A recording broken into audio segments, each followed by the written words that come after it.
మానవ అక్రమ రవాణా అని చెప్పేసి పవన్ కళ్యాణ్ గారికి కొంతమంది మహిళలు ఆయనకి లెటర్ ఇవ్వటం జరిగింది. దీని మీద కూడా పెద్ద ఎత్తున చర్చ జరుగుతుంది. ఎందుకంటే గతంలో పవన్ కళ్యాణ్ గారు అక్కడ వైఎస్ఆర్‌సీపీ అధికారంలో ఉండగా ఈ మహిళల అక్రమ రవాణా జరుగుతుంది.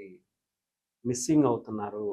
ఇది దేశంలోనే చాలా ఎక్కువ స్థాయిలో ఇక్కడి నుంచే జరుగుతుందని చెప్పి అప్పట్లో ఒక తీవ్రమైనటువంటి ఇబ్బందులు ఆయనకి వచ్చినా గాని అది నిజమని చెప్పేటువంటి ప్రూవ్ చేసుకున్నటువంటి పరిస్థితి.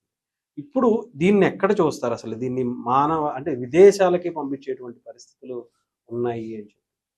ఇది మిస్సింగ్ వేరు, హ్యూమన్ ట్రాఫికింగ్ వేరు. అవును. అవును. Human trafficking is more serious actually. హ్మ్. సో మిస్సింగ్ కేసులు ఆ రోజు అన్ని కలిపి చెప్పిన నంబర్ 30,000.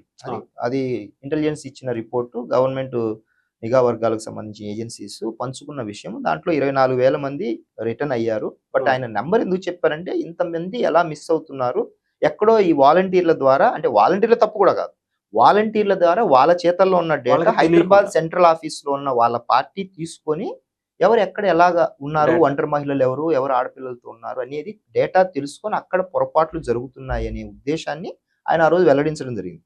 సో అందులో 24,000 పీపుల్ రికవర్డ్. సో మిస్సింగ్ కేసులకు సంబంధించిన కొందరు వెళ్తూ ఉంటారు, మళ్ళీ పోలీసులు ట్రేస్ చేస్తారు, దొరుకుతూ ఉంటారు. కానీ అది ఆ గవర్నమెంట్ లో ఎందుకు ఎక్కడ జరుగుతుంది అనే పొరపాటును ఉద్దేశించి చెప్పినది. సో ఇది చాలా సార్లు మిస్యూజ్ అవుతుంది అనే కోణంలో చెప్పిన నంబర్. ఇది చాలా సందర్భాల్లో డిబేట్స్ కానీ ఇంటర్వ్యూలలో నేను చాలా సందర్భాల్లో చెప్పాను. చాలా మంది రికవర్ అయ్యారు కూడా. బట్ ఇలాంటి single identified if it is human trafficking, so దాన్ని చాలా సీరియస్ గా తీసుకోవాల్సిన విషయం. సో అది హ్యూమన్ ట్రాఫికింగ్ అనే విచారణలు తేలితే డెఫినెట్ గా దాన్ని రప్పించి, ఇంతకుముందు కూడా కాశ్మీర్ కి సంబంధించి ఒక యువతిని కాపాడడం, బాలికను కాపాడడం, తీసుకురావడం కూడా జరిగింది.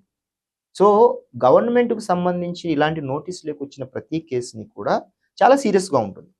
ఒకవేళ అది హ్యూమన్ ట్రాఫికింగ్ అయితే, మిస్సింగ్ కేసులకు సంబంధించి కూడా ఇమీడియట్ గా అది కూడా చాలా తీవ్రమైనది. అది ఒకవేళ మిస్సింగ్, కిడ్నాపా, సో ఇలాంటివి పోలీసులు దాన్ని వెరిఫై చేస్తారు. దాన్ని ఒక సెక్టార్స్ గా విభజించుకుంటారు. ఒకవేళ మిస్సింగ్ అయితే బంధువులు ఇంటికి వెళ్ళారా, ఎక్కడైనా కాలేజ్ ఫ్రెండ్స్ తో అవుటింగ్కి వెళ్ళారా, మళ్ళీ తిరిగి వచ్చి 2-3 రోజులు టైం పెట్టుకుంటారు. సో కాల్ ట్రేస్ చేస్తారు, సరౌండింగ్స్ చూస్తారు. ఒకవేళ కిడ్నాప్ అయితే అది వెంటనే తెలిసిపోతుంది, థ్రెటన్ కాల్స్ వస్తాయి. సో అది వేరుగా ఉంటుంది, అది ఆ కేసు డీలింగ్ వేరుగా ఉంటుంది.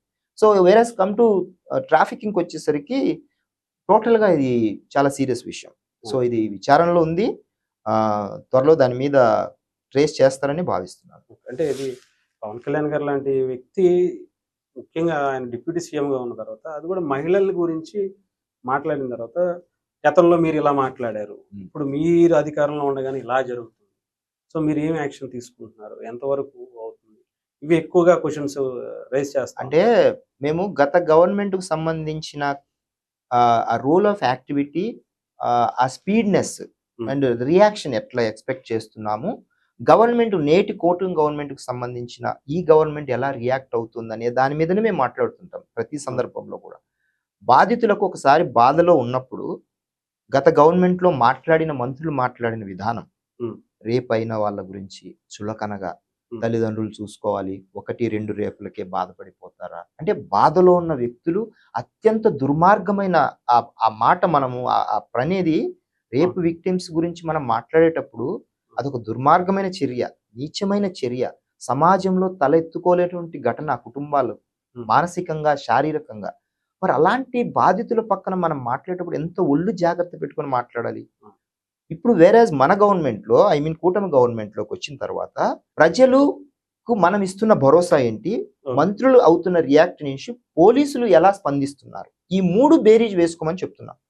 వెంటనే స్పాట్ కు స్థానికంగా ఉన్న ఎస్పీ గారు, స్థానికంగా ఉన్న ఇన్ఛార్జ్ మంత్రి గారు వెళ్ళాలి, బాధితుల పక్కన నిలబడాలి, ఆ కేసు ఏమైంది, నిందితులను పట్టుకుని వెంటనే బిహైండ్ ద బార్స్ 24 hours లో పెట్టే ఆలోచన ఈ గత సంవత్సరం నుంచి ఇమ్మీడియట్ గా జరుగుతుంది, ఇర్రెస్పెక్టివ్ ఆఫ్ పార్టీస్. మళ్ళీ ఇక్కడ గమనించాలి, గత గవర్నమెంట్ లో కనీస స్వాంతన బాధితులకు అండగా ఉండకపోగా ఇలా లోకువైన మాటలు మాట్లాడారు. అంటే ఇప్పుడు ఇలాంటి ఇన్సిడెంట్స్ ఎలా జరుగుతాయంటే, కొందరు నమ్మించి తీసుకెళ్తారు, మేము ఉద్యోగం ఇస్తామనో ఇంకోటి, వాటిని మనం ఎలా ఆపగలము? ఇప్పుడు మన ఇద్దరి మధ్య గొడవ జరుగుతుంది, సడన్ గా నువ్వు ఏదో గోడ కేసు కొట్టడమో లేకపోతే దగ్గరలోనే ఏదో ఒక ఆయుధంతో కొట్టడమో చేస్తావు, దాన్ని ఏ గవర్నమెంట్ ఆపలేదు. బట్ ద రియాక్షన్ నిన్ను వెంటనే పట్టుకోవాలి, అది గవర్నమెంట్ చేయాల్సిన పని. అక్కడ గత గవర్నమెంట్ లో అది నెగ్లెక్ట్ గా ఉన్నది, పట్టుకునే విషయంలో, బాధితులకు న్యాయం చేసే విషయంలో అది మేము కంపేర్ చేయమంటున్నాం. రైట్. దోషుల విషయంలో కావచ్చు, ఈ జరుగుతున్నటువంటి నేరాల విషయంలో, కట్టడి చేసే విషయంలో, నేరస్తుడిని వెంటనే ఎఫ్ఐఆర్ కట్టి ఛార్జ్ షీట్ వేసే విషయంలో, న్యాయస్థానం ఎక్కించే విషయంలో తేడా గమనించాలి అంటున్నారు. సో వాళ్ళకు బాధితులకు న్యాయం జరిగే క్రమంలోనే జరుగుతోంది. త్వరలో కూడా వాళ్ళని ఐడెంటిఫై చేస్తారు. Thank you.